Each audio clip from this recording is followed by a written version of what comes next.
অনেকেই বলে আপনাকে এখন যে পরিমাণ খোলামেলা ড্রেসে দেখতে আমরা পাচ্ছি, বর্তমানে বাংলাদেশের নায়িকারাও এতটা খোলামেলা ড্রেস পরে না। সেক্ষেত্রে আপনাকে কি এরপরে আমরা আইটেম সং এ দেখতে পাবো? আমি আইটেম সং এর অফার অনেক বছর আগে পেয়েছিলাম, বাট আমি করি নাই, কারণ বাংলাদেশে আইটেম সংটা আসলে ভালো চোখে দেখে না, 1 নাম্বার। আর 2 নাম্বার হচ্ছে আমার মনে হয়েছে যে আমি আইটেম গার্ল হিসেবে কখনো নিজেকে দেখতে চাই না। এই জিল্লু, মাল দে। বস, মাল তো শেষ। এই চুপ।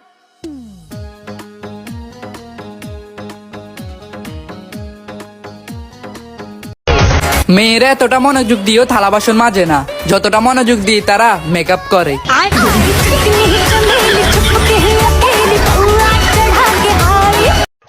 ওল্ড যদি গোল্ড হয় তাহলে আমার বর্তমান ডায়মন্ড।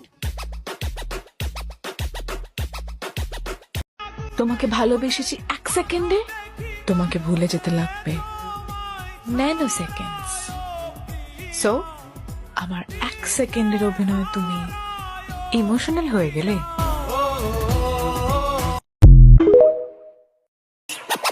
কিছু মানুষ আছে যারা নিজের অতীতকে গোল্ড আর বর্তমানকে ডায়মন্ড মনে করে। ওই যে কথা আছে না, পাগলের সুখ মনে মনে।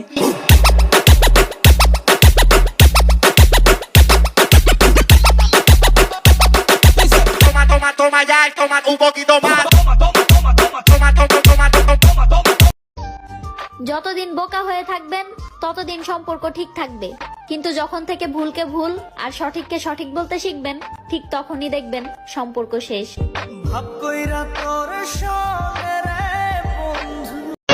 মেয়েরা তাদের বিয়ের কথা শুনেও এতটা খুশি হয় না যতটা খুশি হয় মার্কেটে একটা নতুন ক্রিম বের হলে।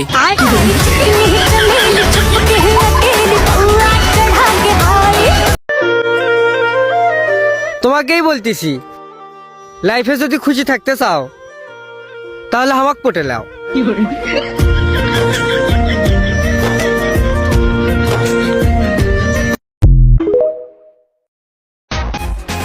টিকটকে সার্চ দেন 6251 লিখে, তারপর যা আসবে ইতিহাসের পাতাও তা নাই। বিশ্বাস না হলে সার্চ দিয়ে দেখে আসেন ভাই।